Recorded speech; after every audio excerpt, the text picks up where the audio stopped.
Hello friends, आप सभी का एक नए वीडियो में स्वागत है।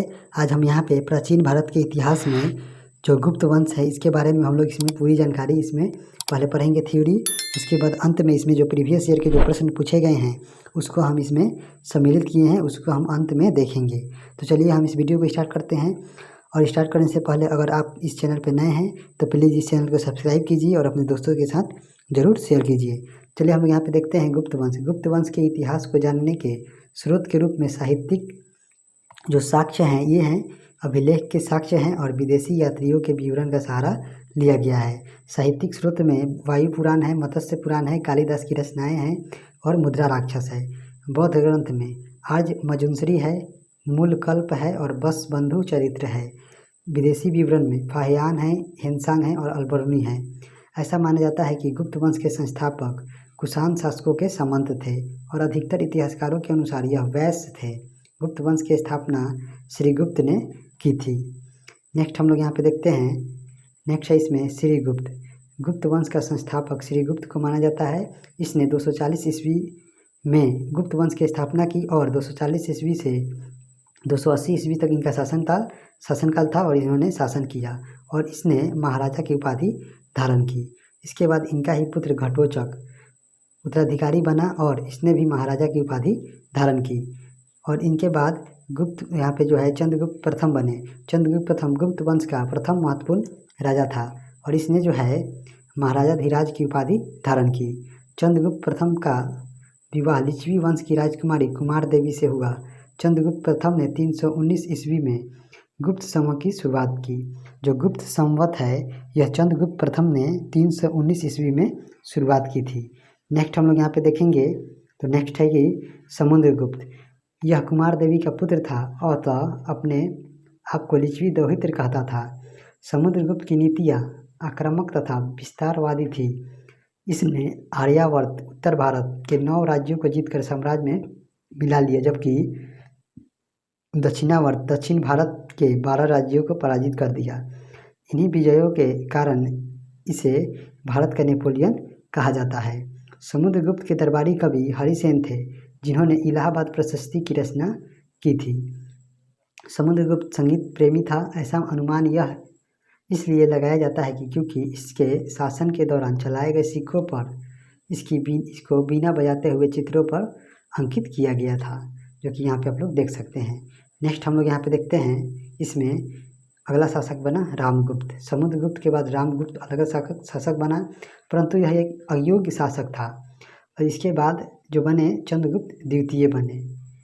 इसके बाद अगला शासक चंद्रगुप्त द्वितीय बना। इसने मालवा और गुजरात के शक शासकों को पराजित किया और शक विजय के उपलक्ष्य में विक्रमादित्य की उपाधि धारण की। यह गुप्त साम्राज्य का पहला शासक था जिसने चांदी के सिक्के चलवाए। गुप्त वंश का पहला शासक जिन्होंने चांदी के सिक्के चलवाए वे चंद्रगुप्त द्वितीय थे। चंद्रगुप्त द्वितीय ने के मेहरौली लौह स्तंभ से ज्ञात होता है कि इसने बंगाल पर भी विजय प्राप्त की थी। चंद्रगुप्त द्वितीय के समय में ही चीनी यात्री फाहियान भारत आए थे। चीनी यात्री जो फाहियान है इनका भारत में जो आगमन है यह चंद्रगुप्त द्वितीय के समय में ही हुआ था। नेक्स्ट हम लोग यहाँ पे देखते हैं। नेक्स्ट है इसमें चंद्रगुप्त द्वितीय के बारे में। इसके दरबार में 9 विद्वान रहते थे जिन्हें नवरत्न कहा जाता था। पहले थे धन्वंतरी जो कि आयुर्वेद के ज्ञानी थे। दूसरे थे छप्पनक, ये थे विद्वान नीतिज्ञ से परिपूर्ण थे। तीसरे थे शंकु, ये जो ज्योतिष विद्या से परिपूर्ण थे। चौथे थे बेताल भट्ट, ये जो थे तांत्रिक विद्या के ज्ञानी थे। और 5वें थे घट खरपन, ये कवि थे। छठा था बररुच, ये व्याकरण अर्थात व्याकरण के ज्ञानी थे। 7वें थे अमर सिंह, ये कोशकार से संबंधित कार्य से परिपूर्ण थे। 8वें थे बाराहमिहिर, ये जो खगोल वैज्ञानिक थे। और 9वें थे कालिदास जो कि संस्कृत के महाकवि थे। नेक्स्ट हम लोग यहाँ पे देखते हैं इसमें। इसके बाद जो अगला शासक बना ये कुमारगुप्त प्रथम बने। चंद्रगुप्त द्वितीय के बाद अगला शासक कुमारगुप्त प्रथम बना। इसने नालंदा विश्वविद्यालय की स्थापना की। कुमारगुप्त के बाद अगला शासक स्कंदगुप्त बना। इसके बाद गुप्त वंश में कई छोटे छोटे शासक हुए। एरन अभिलेख से हमें भानुगुप्त के शासन की जानकारी मिलती है और एरन अभिलेख से ही हमें सती प्रथा का प्रथम साक्ष्य मिलता है। जो सती प्रथा का जो प्रथम साक्ष्य है यह एरन अभिलेख से ही मिलता है, जो कि भानुगुप्त का है। और इस वंश का अंतिम शासक जो बने विष्णुगुप्त बने। इसके बाद गुप्त साम्राज्य छिन्न भिन्न हो गया था। नेक्स्ट हम लोग यहाँ पे देखेंगे जो यहाँ पे गुप्तकालीन जो रचनाएं हैं और उनके लेखक हैं।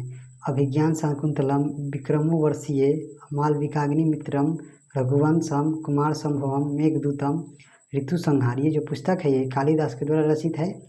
मुद्रा राक्षस और देवी चंद्रगुप्तम, ये जो पुस्तक है विशाख दत्त के द्वारा रचित है।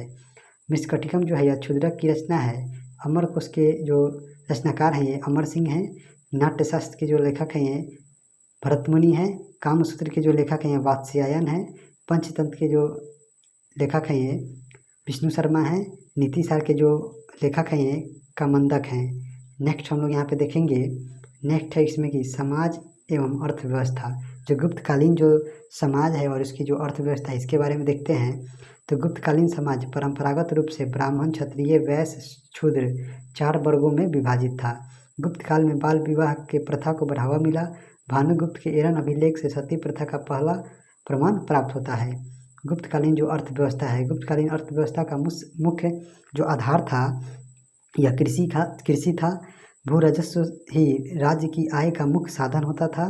भू राजस्व कुल आय का 1/6 हिस्सा होता था। नेक्स्ट हम लोग यहाँ पे देखेंगे, यहाँ पे जो अन्य कर हैं इसके बारे में। बिष्टी जो कर था ये बेगार या निःशुल्क श्रम था। बलि गुप्त काल में धार्मिक कर था। वायु एवं पानी की देवता जो यहाँ पे वातभूत है, यह पानी एवं वायु की देवता की पूजा करने के लिए इकट्ठा किया गया कर था। भट्ट जो था पुलिस कर था। प्रणय जो था यह ग्रामवासियों पर लगाया गया अनिवार्य कर था। चारासन जो था यह चारागाहों पर शुल्क था। चाटन जो था यह लुटेरों द्वारा उत्पीड़न से मुक्ति का कर था। दशापराध जो था यह 10 प्रकार के अपराधों पर किए गए जुर्माने से संबंधित था। हल दंड जो था यह हल पर लगाया जाने वाला कर था। नेक्स्ट हम लोग यहाँ पे देखेंगे, यहाँ पे अन्य तथ्य हैं इनके बारे में। गुप्त काल को भारतीय संस्कृति का स्वर्ण युग माना जाता है। गुप्त काल में ही सती प्रथा और बाल विवाह का प्रथम उल्लेख भी मिला है। इसमें शासन की सबसे बड़ी इकाई देश होती थी और देश का सर्वोच्च राजा होता था। शासन की सबसे छोटी इकाई गांव होती थी जो ग्रामीण के अधीन होती थी। गुप्त काल को स्वर्ण मुद्रा को दिनार कहा जाता है। गुप्त काल में जो स्वर्ण मुद्रा है उन्हें दिनार कहा जाता था। नेक्स्ट हम लोग यहाँ पे देखेंगे जो प्रीवियस ईयर में पूछे गए प्रश्न हैं। गुप्त वंश के संस्थापक कौन था? तो गुप्त वंश के जो संस्थापक हैं श्री गुप्त थे। इतिहासकार B.A. स्मिथ ने किसकी विजय से प्रभावित होकर उसे भारत का नेपोलियन कहकर पुकारा? यह पुकारा था समुद्रगुप्त को। भारतीय संस्कृति का स्वर्ण युग गोल्डन एज किसे कहा जाता था? यह गुप्त काल को कहा जाता है। नेक्स्ट हम लोग यहाँ पे देखते हैं एरन अभिलेख का संबंध किस शासक से है? तो जो एरन अभिलेख है यह भानुगुप्त से संबंधित है। नेक्स्ट प्रश्न है गुप्त युग में जो विश्वविद्यालय प्रसिद्ध हुआ था वह है, तो वह था नालंदा विश्वविद्यालय, जिसकी स्थापना कुमारगुप्त प्रथम के द्वारा किया गया।